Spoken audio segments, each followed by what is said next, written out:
Once again, it's your boy Carcino, driving and making videos, showing y'all can do anything in the world that I feel like.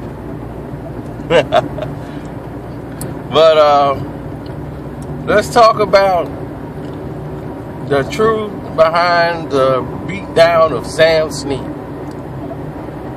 Now, I don't want to dwell on a beatdown of a guy because Sam Snead is a great producer. Like, Dre took a lot of credit for his work when he was coming up, and he was going to produce Sam Snead. Sam was his guy, you know. So to see that situation happen with Sam and how unfortunate it was for him, you know, your heart kind of go out to a poor guy like that who's just trying to make a name in the music business. But what happened was, it stemmed from a lot of different things. A lot of people that was there didn't really like Sam. You know, there was other producers there, like Daz, Corrupt, those guys from the Dog Pound, and there was a lot of producers there, and they didn't like the fact that Sam Snead was like dictating time, studio time, who does this, who does that, how much time you got. So a lot of the artists had problems with Sam Snead. And that's going into this. They got problems with Sam. So for them to see Sam's get beat down wasn't going to really mean nothing to them. You know, so before the beatdown even took place, he had saw Pac.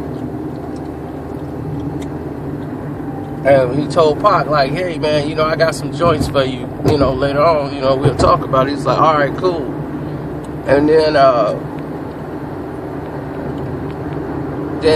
meeting was called. Suge called everybody in the office for a meeting.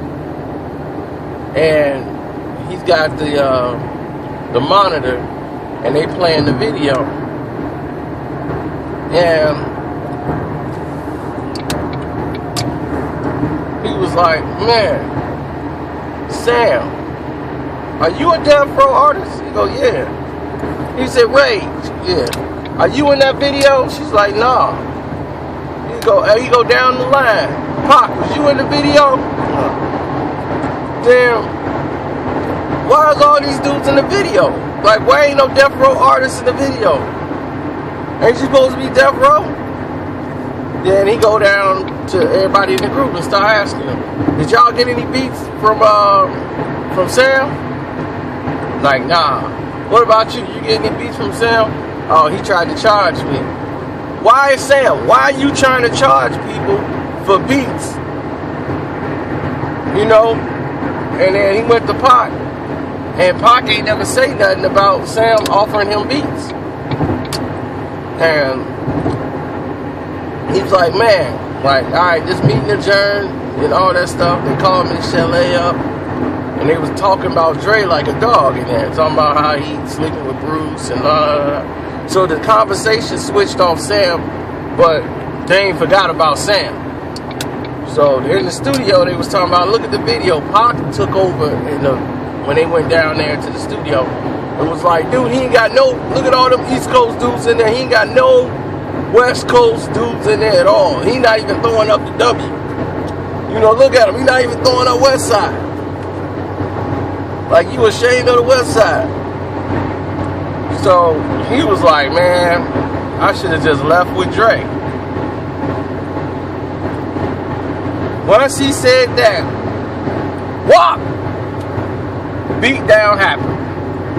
He probably wouldn't have gotten beat down had he not said those words. Because what they could not have was somebody who was showing love or loyalty to Dre and still being in Death Row.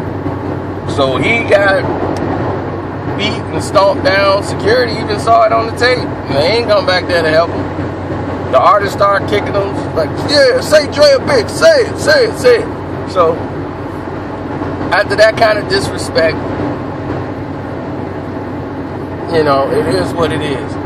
And what y'all didn't understand is what people trying to say, your video was wrong. Pac and Cool G was tight. They never had a problem and da-da-da-da-da-da. Cool G was cool with Sam Snead. He's in the video. Okay? I left that out because I knew I was going to do this video. That would have explained it a lot more to you. Kool G Rap and Sam Snead was real cool. They were tight. Sam used to do some production for him. And when Pac dissed Kool G Rap and all the rest of them by saying you got all these East Coast dudes in your video, and when they jumped on Sam, Kool G felt a certain way. And he threw little shots and little lines in his songs. Now, people wasn't buying Kool G Rap at the time. So you wasn't listening to, you didn't hear a lot of it. But Pac and them heard, they knew what was up, so I knew what was going on when he laced the line. But it's okay. Y'all didn't get it, it's fine. But that's the truth about what happened with the Sam Snead beatdown. I mean, Snead did alright for himself. You know, he just went back to the East Coast, started making beats. And he, at this time, like, nobody knew Dre was gone till they had a meeting. And they brought up all this, and all the attention went to Sam. Because Sam was ended up gone, like, right after that. And he didn't get a chance to talk to Dre. Dre didn't even tell him nothing. He was just left there on death row, but his alliance was with Dre.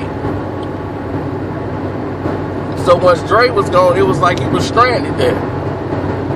And that was it for him. There was a lot of artists on death row whose relationships were strained with certain people from the East Coast.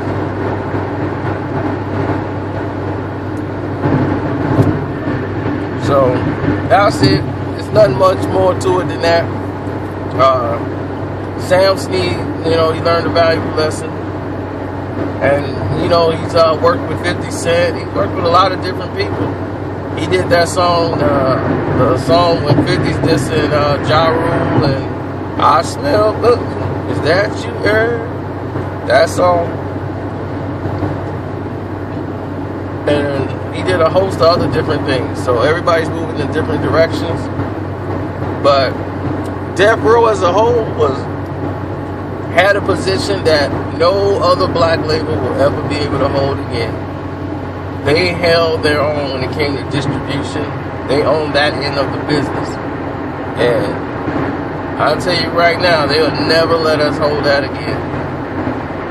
Never let us get control of that again. The production was something else. And I miss the old Death Row records, man. I mean, they were on a, musically, you know, behind everything, the production was top notch. Top notch production. All the way around. So, oh yeah, I want to apologize to Hot Rod too. I shouldn't have put that out there, that video, you know. I mean, I didn't want him to feel embarrassed or a certain way, like he got to defend himself. I didn't know people was going to go crazy on, like, Instagram and all that stuff with him. I'm just sorry he had to go through that. So, I'm sorry, Hot Rod. I really am. I know you keeping your pride and trying to laugh it off, but I'm sorry, man. I shouldn't have put you in that situation.